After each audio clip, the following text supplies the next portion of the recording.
안녕하세요. 작년까지 결혼 생활을 하던 올해 30살 먹은 여자입니다. 잡은 고기한테 밥 안 준다는 말이 괜히 있는 말이 아닌 것 같네요. 결혼 후 돌변한 남편과 저를 공짜 식모로 알고 부려먹으려고 하던 시댁과 이별하고 혼자가 되었네요. 이혼한 것에 대해 저는 단 한 번도 후회를 한 적이 없고 오히려 이전보다 잘 지내고 있어요.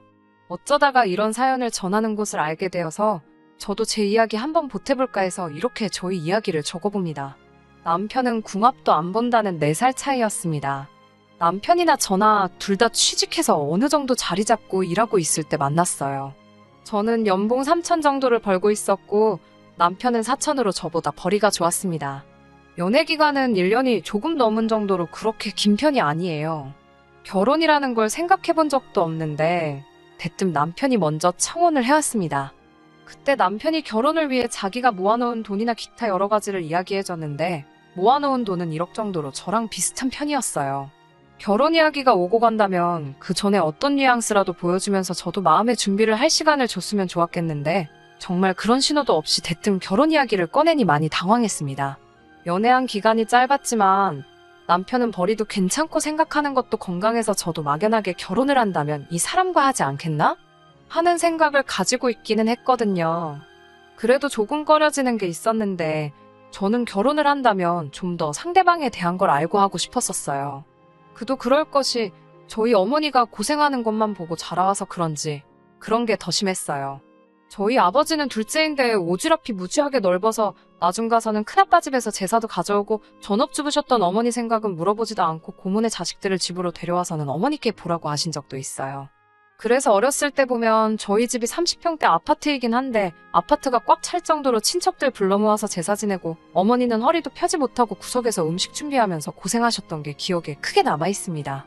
나중에 가서는 아버지가 할머니까지 모시고 살겠다고 드는 바람에 그제서야 어머니가 참다 폭발해서 이제 애들도 다 컸고 자기도 어려울 거 없다고 그냥 이혼하자고 한마디 쏘아붙이는 바람에 겨우겨우 어머니도 어머니의 삶을 찾으셨어요. 그때 어머니가 제사도 다시 큰아버지네 집으로 돌려줬고요. 어머니가 이혼 이야기 하면서 성질 부리신 이후부터는 아버지도 어머니 눈치 보고 어머니한테 찍소리도 못하게 되었습니다. 그때부터 저녁 식사 후에 설거지까지 나서서 하시고 청소기같이 본인이 할 수 있는 집안일은 직접 하도록 바뀌셨고요. 아무튼 어머니가 이렇게 고생하는 걸 봐왔기 때문에 결혼은 아무리 두 사람이 좋아서 하는 거라고 하지만 배우자의 가족들이 어떤 사람인지도 알고 싶었고 어떤 생각을 갖고 있는지가 저에겐 가장 중요했던 것 같습니다. 그런데 남편의 가족들과 아무런 교류 한 번 없었던 상황인데 제가 아무리 남편에 대한 이미지가 좋다고 한들 결혼하자는 말에 손쉽게 알겠다, 싫다 대답을 할 수가 없었어요. 그래서 남편한테 자초지종을 말해주고 나는 좀 더 오빠의 가족들이나 여러 가지에 대해 미리 알고 그러고 나서 결정을 하고 싶다고 대답을 해줬습니다. 그냥 차라리 거절을 했을 걸 자초지종을 말해준 덕분에 괜히 사기 결혼을 했다는 마음을 갖고 이렇게 살아갈 줄은 몰랐지요. 인사드리러 처음 시댁에 찾아갔을 때 시누며 시부모님 모두 저를 반갑게 맞이해 주셨습니다. 처음 봤는데도 마치 오랜 가족의 일원인 것처럼 허물없이 대해주셨어요. 남편이 어느 정도 제 상황을 말씀을 드린 건지 우리 집은 제사도 안 지낸다는 말을 계속해서 하셨거든요.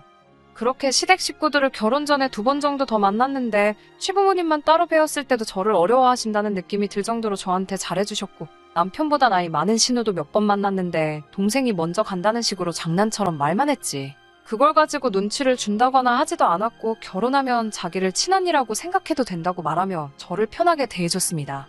그렇게 몇 번 만나니 남편의 가족들은 그냥 평범하게 화목한 가정인 것 같다는 느낌을 받았고 저도 그렇게 제가 걱정했던 것들을 내려놓기 시작했고 점점 남편과 결혼을 하는 쪽으로 마음을 정하게 되었습니다. 결혼 준비하는 것도 순탄했어요. 피차 남편이나 저나 모아놓은 돈이 비슷했기 때문에 양가에서 결혼 지원도 비슷하게 받을 수 있었습니다.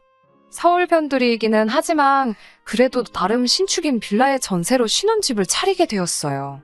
아파트로 가고는 싶었지만 돈이 조금 모자라서 괜히 대출까지 받아 꾸역꾸역 맞춰 들어가 사느니 거기서 딱 5년만 참고 살면서 맞벌이하며 돈을 모아서 5년 뒤에는 대출을 끼고 서울에 아파트를 구하던지 아니면 외곽으로 나가서 신도시권의 삶의 터전을 잡던지 하기로 결정을 했습니다. 이상적인 결혼 생활까지는 아니더라도 나름 행복하게 잘 살 자신이 있었거든요. 결혼하고 나서도 초반에 신혼생활 하면서 정말 깨가 쏟아졌다 자부할 정도로 사이좋게 잘 지내고 있었는데 결혼하고 나서 맞는 첫 명절인 추석 때부터 뭔가 잘못되고 있다는 생각을 받게 되었어요. 제사를 안 지내는 건 이미 결혼 전부터 시댁에서 강조하던 일이었으니 크게 걱정하지는 않았습니다. 그런데 추석인데도 꼭두 새벽까진 아니지만 너무 이른 아침부터 오라고 하시더라고요. 시댁에 일찍 도착한 만큼 친정에 일찍 갈 수 있지 않겠나? 그렇게 하루 만에 양가 다 방문하고 그냥 추석 연휴는 집에서 남편과 둘이 편하게 쉬면 되겠다 하는 생각을 하고 있었거든요. 그런데 시댁에 도착했더니 이미 제가 도착하기 전부터 아주 제삿날을 방불케 할 정도로 세팅을 다 끝내놓으셨더군요. 시댁 문이 열리고 나서 제 눈에 들어온 진풍경에 입이 다물어지지가 않더라고요. 문을 열자마자부터 바닥에 신문지를 잔뜩 깔아져 있었고 그 앞에 서 계시던 시어머니가 마치 저를 기다리기라도 했다는 듯이 얼려놔서 저보고 거들라 하시더군요. 차라리 음식 준비를 도와야 하니 일찍 오라고 미리 말씀이라도 해주셨으면 옷도 아끼는 옷으로 차려입고 가지 않았을 텐데요. 음식하는 것 정도야 도와드릴 수 있습니다. 어려운 게 아니니까요. 그런데 음흉하게 그런 사실들을 숨겨와서는 저보고 하는 게 당연히 해야 할 일이라는 식으로 나오는 게 기분이 썩 좋지가 않았어요. 신우가 갑자기 제 손을 잡아 끌더니 자기 방으로 데리고 와서는 자기가 입는 편한 옷이라고 꺼내주더군요. 저는 그게 나름 저를 위한 배려라고 생각해서 이 집안에 신우 말고는 믿을 사람이 없겠다 감동까지 하려던 차에 말 한마디 보태면서 초를 치더라고요. 비싼 옷 입고 오면 일 안 시킬 줄 알았냐고 하면서 얼른 이걸로 갈아입고 옆에 가서 어머님을 도우라고 명령하듯 말하더라고요. 신우가 잘 때 입는 건지 뭐 할 때 입는 건지 모르겠는 후줄근한 옷으로 갈아입고 나와서는 솔직히 멘붕이 와서 이게 뭐 하는 짓인가 하는 생각을 하고 있던 찰나에 남편이 우리 밥도 안 먹고 아침부터 온 건데 벌써부터 일을 시키냐며 밥부터 먹고 하자고 하더군요. 그나마 남편이 제 편을 들어주는 거라 생각했습니다. 그런데 그건 저희 착각이었어요. 남편도 그렇지만 시댁 식구들도 밥을 허겁지겁 엄청 빠르게 하는 편이더군요. 저는 시간을 들여서 꼭꼭 씹어먹는 편이라 많이 느린 편이고요. 제가 식사를 반도 끝내지 않았을 때 남편을 포함한 시댁 식구들 모두 식사가 끝나 있었고 하나같이 다 제가 먹고 있는 걸 보고 있더라고요. 괜히 시선이 느껴지니 밥이 입으로 넘어가는지 코로 넘어가는지 모르겠어서 저도 허겁지겁 식사를 하게 되었습니다. 제가 먹은 빈 그릇을 들고 어머님께 이건 싱크대에 담둬두면 되는 거냐고 했더니 어머님은 곧바로 어이가 없다는 듯한 반응을 보이며 너는 네 먹은 것만 치우려고 그러냐 하시더군요. 그게 무슨 뜻인가 이해가 안 가는 와중이었는데 신우가 먼저 자리에서 벌떡 일어나더니 방으로 들어갔어요. 그리고 남편과 아버님은 무슨 약속이라도 한 듯이 소파에 앉아 TV 채널을 이리저리 돌리기 시작했고요. 그제서야 알았습니다. 뒷정리를 저보고 하라고 하는 말이라는 걸요. 분위기상 저도 모르게 설거지를 하기 시작했는데 하면서 화가 나기 시작하고 하란다고 하고 있는 제 자신한테 열이 받기 시작했어요. 시댁에서 시부모님 대신해서 집안일 정도는 할 수 있습니다. 하지만 다르다고 하잖아요. 남편까지 포함해서 온 가족이 뒷정리는 당연히 제 몫이라는 듯한 액션을 보이니 솔직히 기분이 많이 나빴습니다. 그냥 아무 말 없이 시작하셨으면 저도 당연히 마음 편히 앉아있을 수도 없고 뭐라도 도와드렸을 텐데 말이에요. 거기에 전 부치는 것부터 해서 결혼 전에 저에게 보여줬던 모습과는 180도 다른 모습을 보여주고 계시니 조금 어이도 없는 상황이기도 했습니다. 설거지하면서 열이 받기 시작하니 일부러 그런 건 아닌데 집중이 안 돼서 그랬나. 그릇 하나를 놓쳐서 바닥에 떨어뜨리면서 깨뜨려버렸어요. 죄송하다고 곧바로 사과를 드렸는데 제가 다쳤냐고 물어보는 게 아니라 그 그릇이 얼마짜린지는 아냐면서 칠칠치 못하다고 어떻게 다 큰 여자가 설거지도 제대로 못하냐는 듯이 한 소리를 하시더라고요. 깨진 그릇을 치우면서 조금 살기를 내뿜으며 남편을 노려봤는데 남편이 그제서야 제가 심기가 안 좋다는 걸 눈치를 챈 건지 TV 보느라 소파에 붙여놓았던 무거운 엉덩이를 들어서는 저를 도와주러 성큼성큼 오더라고요. 설거지가 끝나고 나서 다시 소파로 돌아가려고 하길래 남편한테 오빠는 가길 어딜 가냐고 오빠도 이리 와서 같이 전 부치자고 했습니다. 어머님은 남자가 무슨 전을 부치냐고 회사 일하느라 힘들 텐데 그냥 쉬라고 하라고 하시길래 어머님한테 저도 한마디 했어요. 쉬기는 뭘 쉬냐고 저도 회사 일 하느라 힘든 건 똑같다고 말했죠.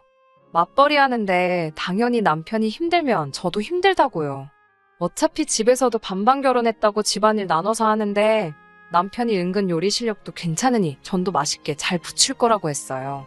남편은 어머님하고 저를 번갈아 쳐다보면서 눈치를 살피고 있는데 결국 매일같이 마주치는 건 저였다 보니 결국 제 눈치를 보고 전을 부치기 시작하더라고요. 어머님은 아주 벼르고 계셨던 건지 부침가루도 1kg짜리로 아주 몇 봉지를 준비해 놓으셨더라고요. 가족이라고 해봐야 신우의 시부모님, 그리고 남편과 저 이렇게 5밖에 없는데 무슨 욕심에 그렇게 많이 준비를 해놓으신 건지 아주 한동안 전만 드시려고 작정하신 건가 싶었습니다. 해가 중천에 뜰 때쯤에야 전 부치는 게 끝나고 그렇게 점심 식사를 했어요. 점심 식사를 하고 나니 남편이 그때는 알아서 제 눈치를 보면서 뒷정리하는 거 같이 하자고 하더라고요. 곧 죽어도 자기가 하겠다고는 안 하고 같이 하자는 말이 제 심기를 건드리기는 했지만 남편도 남편 나름대로 눈치가 보이는 게 있을 테니 이해해주기로 했습니다. 뒷정리가 다 끝나고 그제서야 시댁에 와서 처음으로 쉴 수가 있었어요. 전 부치는 내내 뒷정리하는 내내 방 안에 틀어박혀서 밥 먹을 때만 코빼기 내비치던 신우의 방으로 들어갔습니다. 이제 일하는 건 다 끝났으니 제 옷으로 다시 갈아입으려고요. 그런데 문을 열고 들어가니 어이가 없게도 신우가 아주 내 옷을 입고서는 거울 앞에 패션쇼를 하고 있더군요. 자기한테 더 잘 어울리는 것 같다고 자기 옷장에서 적당한 거 골라서 입고 그 옷은 자기가 갖겠다고 하는 거예요. 진짜 성질머리 같아서는 그 자리에서 머리채를 잡아버릴까 했는데 남편 얼굴 봐서 한번 참았습니다. 그 옷은 친정어머니가 명절날 입으라고 사주신 거고 제가 아끼는 옷이기도 하고 의미가 있는 옷이기도 하니 그렇게 못하겠다고, 그리고 이제 친정에 가봐야 하니 그 옷은 지금 빨리 벗어달라고 정중하게 말했어요. 신우는 콧방귀를 뀌면서 그깟 옷 가지고 너무 치사하게 구는 게 아니냐 하더라고요. 저에게 있어서 언니가 되어준다는 말이 동생 거 다 뺏어가는 심술 맞은 팥쥐 같은 언니가 되어준다고 했던 말인가 싶더라고요. 제 옷도 돌려받았고 저도 더 이상 시댁에는 1초도 있기 싫어서 이만 친정에 가보려 한다고 인사를 드렸습니다. 또 막상 간다고 하니까 다행히 잡지는 않으시더라고요. 가기 전에 전 부친 것 좀 싸가면 안 되냐고 했더니 시어머니가 그걸 제가 왜 가져가냐고 하십니다. 그 말에 빈정이 팍 상하고 여태까지 참아온 게 확 올라와서 저랑 남편이 반은 넘게 부친 것 같은데 저희 먹을 것도 못 가져가나요? 하고 따져 물었어요. 그랬더니 어머님이 말하는 꼬라지 좀 보라면서 니네 집 가는데 왜 우리 집 전을 가져가냐고, 너네 집 가면 네 엄마가 부친 전이 있지 않겠냐며 뭐라 하시는 겁니다. 그러다가 니네 엄마는 평생 전 부치던 게 한이 돼서 이번 추석에는 전을 안 부친다시니? 하면서 빈정거리더라고요. 분위기가 험악해지니까 남편이 저를 끌고 나와서 더 길게 이야기는 하지 않았어요. 친정으로 향하는 차 안에서도 분이 안 풀리는데 남편은 제 편을 들어주는 게 아니라 저한테 성질 좀 죽이고 살라고 뭐라 한마디 하더군요. 제 말투에 잘못이 없다고 할 수는 없습니다만 이거 제사만 안 지냈지. 전 부친 양만 보면 저희 어머니가 시집살이 장손 식모노릇 하실 적에도 이렇게 많이 하신 적은 없지 않나 싶을 정도였거든요. 10월 때는 없을 거라 말하고 시부모님의 신우까지 결혼 전에 거짓으로 저를 대했다는 사실을 알게 된 데다가 남편이 무조건 제 잘못이라는 식으로 말을 하니 그때 결혼을 물을 수 있으면 물고 싶었어요.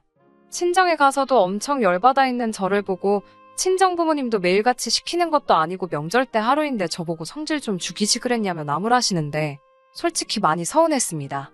집에 돌아오는 길에 남편에게 앞으로 시댁 안 보고 살 거라고, 나랑 결혼 생활 유지하고 싶으면 시댁 일은 알아서 잘 컨트롤하면서 내 남편 역할 똑바로 하라고 으름장을 놨어요. 남편은 뭔가 답답하다는 듯이 자기 변호를 하고 싶어 하는 것처럼 보였는데 제가 사전에 다 잘라버렸습니다. 남편은 결국에 알겠다고 대답했고 그래서 한동안 시댁하고는 마주치는 일 없이 지내게 되었어요. 그렇게 바로 얼마 전까지 오게 되었네요. 연을 끊고 사는 건 아니었고 되도록 안 보고 살기로 한 것이었기 때문에 적당히 해야 할 도리 정도는 하고 살았습니다. 차츰 시간이 지나기 시작하니 저도 그때 났던 화가 많이 가라앉기도 했고 무엇보다 남편이 가족들을 그리워하는 듯한 모습을 몇 번 보인 적이 있어서 저도 마음이 살짝 안 좋기도 했어요. 저 때문에 가족들하고 멀어졌다는 느낌을 받으니 부담감마저 생기더라고요. 그렇게 시댁을 멀리하고 지내는 동안 신우도 결혼을 했는데 신우 결혼식에도 남편 혼자만 다녀왔었거든요. 그때쯤 저도 정말 너무했다는 생각이 들어서 저도 조금씩 마음을 열기로 결정했습니다. 그래서 얼마 전에 있던 신우 신혼집 집들이에 저도 같이 가겠다고 결정을 했어요. 무엇보다 남편이 이제 다시 마음을 열기 시작한 저희 모습에 기뻐하는 모습을 보니 그동안 저도 너무 남편을 사지로 몰았던 게 아닌가 하는 생각에 미안함마저 들기 시작했어요. 그리고 제가 이만큼까지 액션을 취했으니 당연히 시댁도 제가 어떤 생각을 갖고 어느 정도까지 행동할 수 있는지 알았을 거라 생각을 했고 또다시 저에게 그런 갑질은 시키지 않을 거라고 생각을 했어요. 하지만 그게 아니었네요. 어머님은 이미 그때부터 저희 태도에 화가 많이 나 있으셨고 저를 어떻게든 굴복시키려고 벼르고 계셨나 봐요. 신우집들이라고 해서 출발을 했는데 남편이 운전하는 차가 점점 익숙한 길로 움직이기 시작했어요. 도착을 하고 나니 시부모님이 사시는 아파트더라고요. 그래서 신우가 시부모님과 같은 아파트에 신혼집을 구한 건가 생각을 했습니다. 시부모님 집으로 들어가는 걸 보고는 그게 아니라는 생각을 했지만 저는 그게 남편이 시부모님도 모시고 신우집으로 향하려는가 보다 생각했지 그런 꿍꿍이가 있을 거라고는 생각도 못했네요.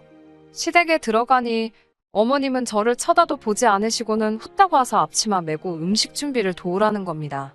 신우집들이를 가는데 무슨 음식을 준비하느냐 물었더니 바쁜 애들한테 무슨 음식 준비까지 시키냐고 우리가 음식을 해갈 거라 했다고 하십니다. 아무리 제가 마음을 열기로 했다고 해도 그게 시모가 시키는 대로 하겠다는 말은 아니잖아요. 다시 평범한 관계로 돌아갈 수 있게 저도 노력하겠다고 하는 말이었는데 시모도 남편도 제가 다시 마음의 문을 열겠다고 하는 말이 이 집 식모로 살겠으니 마음껏 부려먹어주세요 라고 이해를 한 게 아닌가 싶었습니다. 그래서 제가 신우 집들이 음식 해주러 마음의 문을 연 게 아니라고 그 길로 문을 박차고 나오니 남편이 따라 나와서 알겠다고 하면서 저를 설득하더라고요. 자기도 부모님을 함께 모시고 가려고 온 거지 음식을 준비시킬 계획인 줄 몰랐다 하면서 어머니는 자기가 잘 설득을 해올 테니 차에 가서 기다리라고 하더군요. 그렇게 차에서 한 30분 정도를 있으니 남편이 저 멀리서 시부모님과 함께 내려오더라고요. 어떻게 설득을 한 건지는 모르겠지만 차에서 신우집으로 가는 내내 저한테 말 한마디 없으셨습니다. 아예 아무 말도 안 했으면 차라리 나았겠는데 저를 그냥 없는 사람 취급하면서 남편과 시부모님 셋이서만 제가 모를 만한 이야기들을 골라서 하시더군요. 크게 신경이 쓰이지는 않았습니다. 아마도 또다시 이번 집들이를 마지막으로 저는 또 한동안 시댁과는 같이 시간을 보낼 일이 없을 것이라는 확신이 생겼거든요.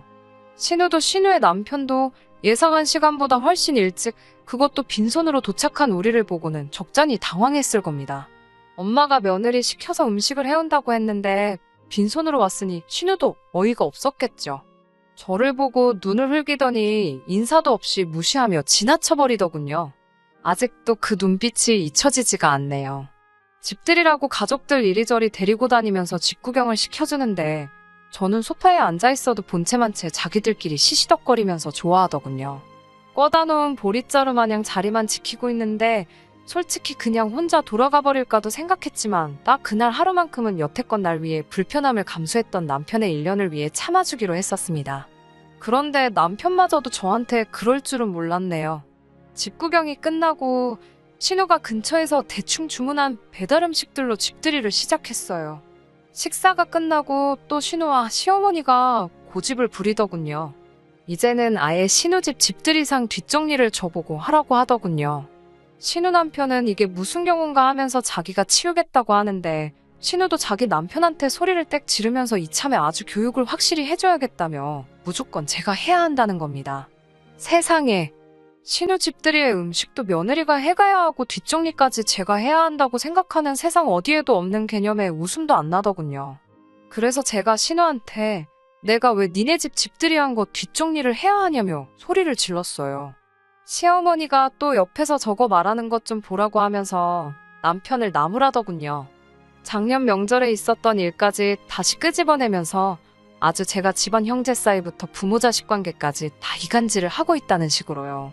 저야 1년 가까이 이미 안 보고 살았기 때문에 두 번이 어려울 게 없었습니다. 남편이 안쓰럽긴 하겠지만 제 기분을 잘 살펴줬으니까요. 그런데 이번에는 남편도 저한테 한 소리를 하더군요. 뭐 어려운 부탁을 한 것도 아니고 며느리가 음식도 좀 할 수 있고 뒷정리도 도와줄 수 있는 거 아니냐면서 왜 멀쩡한 우리 가족을 시월드로 만드냐고 뭐라 하더군요. 남편한테 지금 니네 가족이 나한테 하는 행동들의 이상한 점을 하나도 못 느끼는 거냐고 했더니 1년 동안 연 끊고 살았던 거 하면 네가 조금만 참으면 되는 거였는데 가족관계 이상하게 만든 것도 사실이지 않냐. 마음을 열기로 했으면 당연히 해야 할 며느리들이 그런 것 좀 하면 되는 거지. 너는 뭐가 그렇게 불만이라서 꼭 그렇게 멀쩡하게 마음씨 좋은 우리 가족들을 시월드로 만들어버려야 속이 후련한 거냐 저한테 성질을 부리더군요. 그래서 됐다 그랬어요. 여태까지 이 얼마 안 되는 결혼 생활 유지한 것도 다른 것 다 떠나서 어쨌든 너가 내 편이 되어주었기 때문인데 알고 봤더니 그런 생각을 가지고 있는 줄은 몰랐다고. 내가 숙이고 들어가 너네 집 식모살이 할 바에야 그냥 이혼하고 말겠다고 하고 자리를 박차고 나왔어요.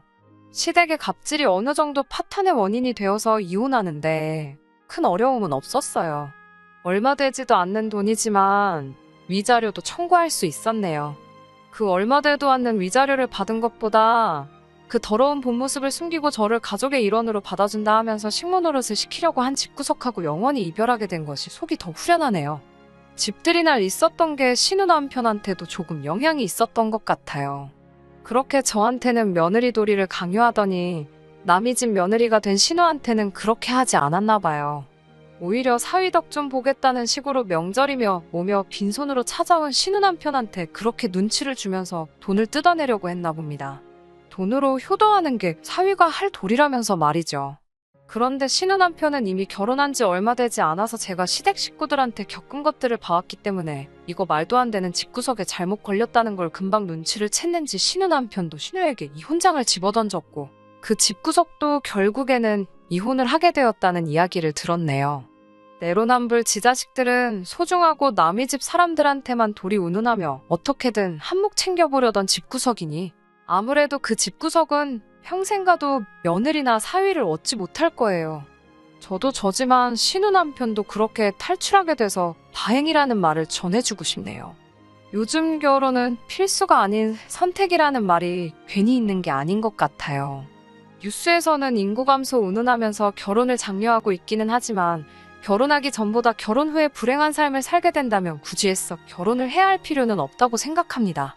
요즘 이혼은 흠도 아니라고 하니 굳이 그런 지옥에 발을 담근 채 빼지 못하고 참고 사는 게 아니라 저도 한번 실패한 경험을 거울 삼아 다음에 만날 사람은 제가 처음부터 원하던 서로를 동등하게 생각해줄 좋은 사람을 만나 다시 행복한 삶을 살고 싶어요. 끝까지 들어주셔서 감사합니다. 오늘의 사연은 여기까지입니다. 구독과 좋아요, 알람 설정 부탁드리고 더 좋은 사연으로 다시 찾아뵙겠습니다. 감사합니다.